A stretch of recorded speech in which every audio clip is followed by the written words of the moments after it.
My name is Flip Cassidy.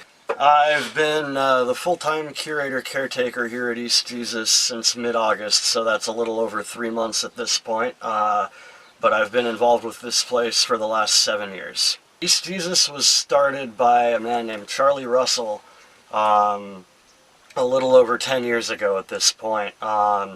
Charlie was this brilliant Renaissance man, ham radio operator, professional poker and backgammon player, musician, sound engineer. I mean, the guy just did so much and was always learning new things, and he designed East Jesus as an experimental, habitable artwork in progress. So this place was always meant to be always growing and changing and mutating. It's just that when Charlie died, he got a few years of work in on the place, and then a heart attack got him back in May of 2011.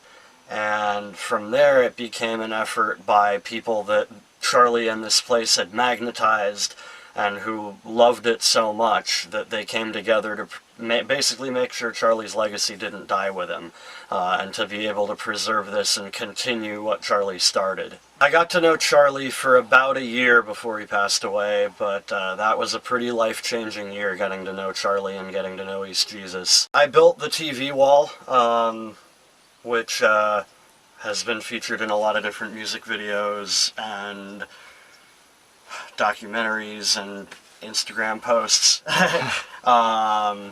And then, you know, I do a lot of kind of behind-the-scenes things here. Like, I've always felt a little more purpose whenever I was out here working, putting work into this place, or being out traveling.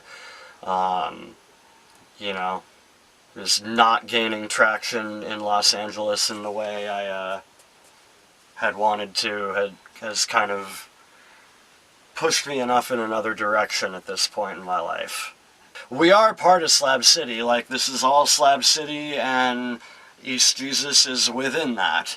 But we're also, you know, we're a non-profit that keeps this place going, and, you know, it's our goals are very here-oriented. We absolutely accept donations. We run off of them, in fact. They're always welcome when you're here checking out the art. We also have a website, eastjesus.org. We can also receive donations through there. And if you're watching and want to know more about here, eastjesus.org has a lot of different pictures and a little more history and a bunch of links to YouTube videos that have been done here. You know, that first weekend out here really kind of altered a lot of people's courses of their lives forever.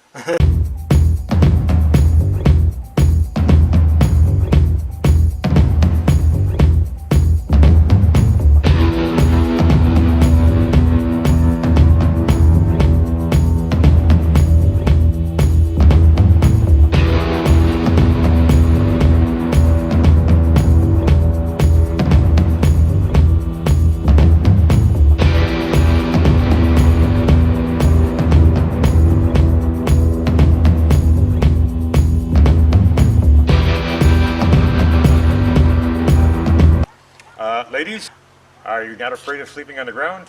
Do you like sex? It's kind of important, you know, that's why I'm asking the whole thing here. Here at East Jesus, they call me Wizard.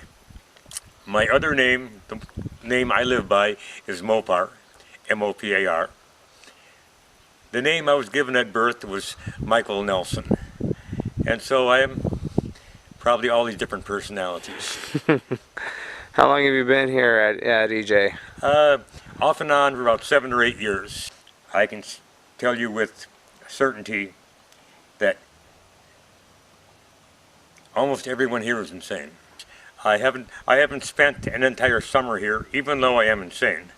But you must be insane to spend a summer here. But I hope to do so, spend at least one summer here before I die.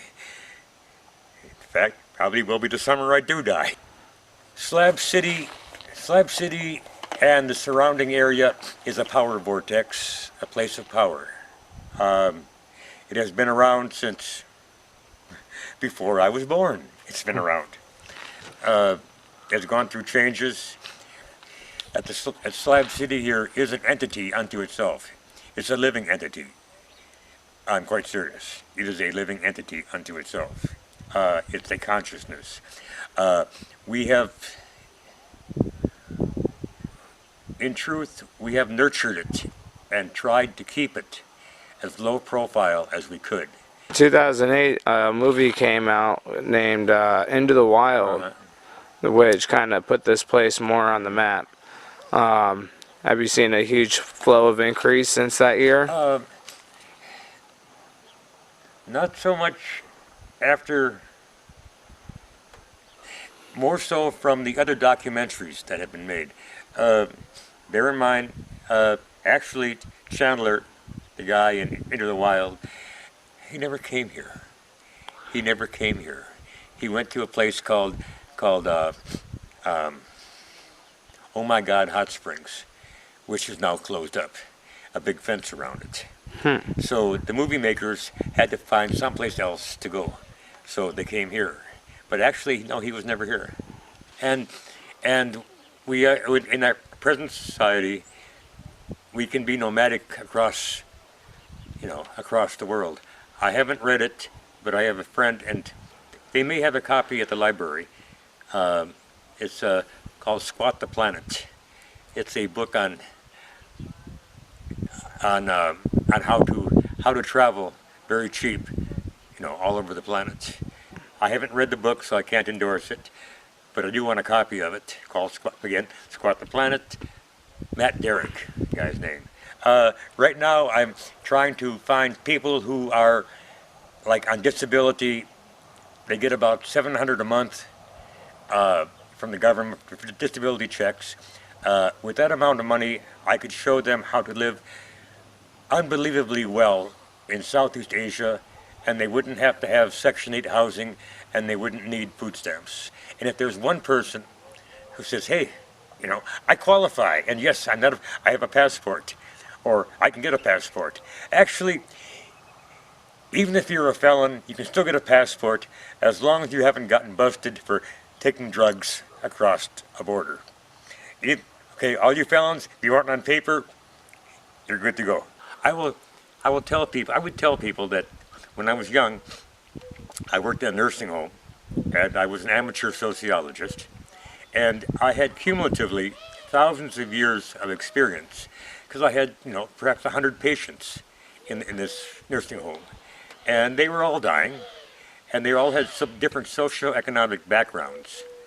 I said, okay, this is my chance. I go, hi lady, I'm a young man, I'm 23, 24 years old. What advice would you give me, in life? The overall message I was given, except for a few, love God, do good, pray, was do what you want to do while you're young. When you're old, you may want to, but you won't feel like it. You want to take the boat down to the lake, but damn, you got to hook the boat up to the truck, and you got to drive there, you got to unload the boat, then you go fishing, then you load the boat back up again, then you clean it off. Too damn much work. So you sit on your ass instead. So take the boat down to the lake when you're young. Living is art. Living really is art.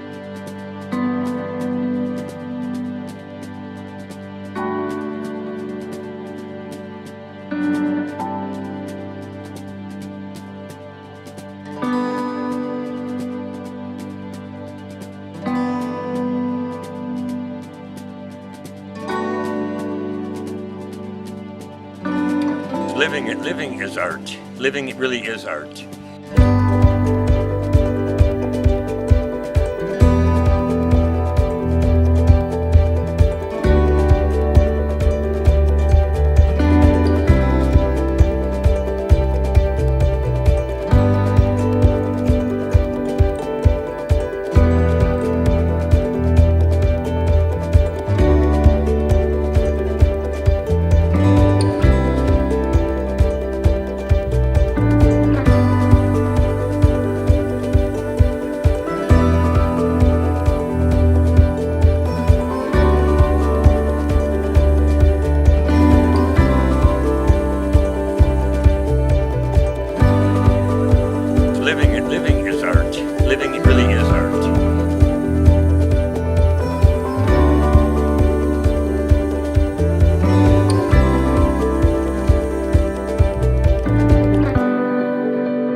really is art.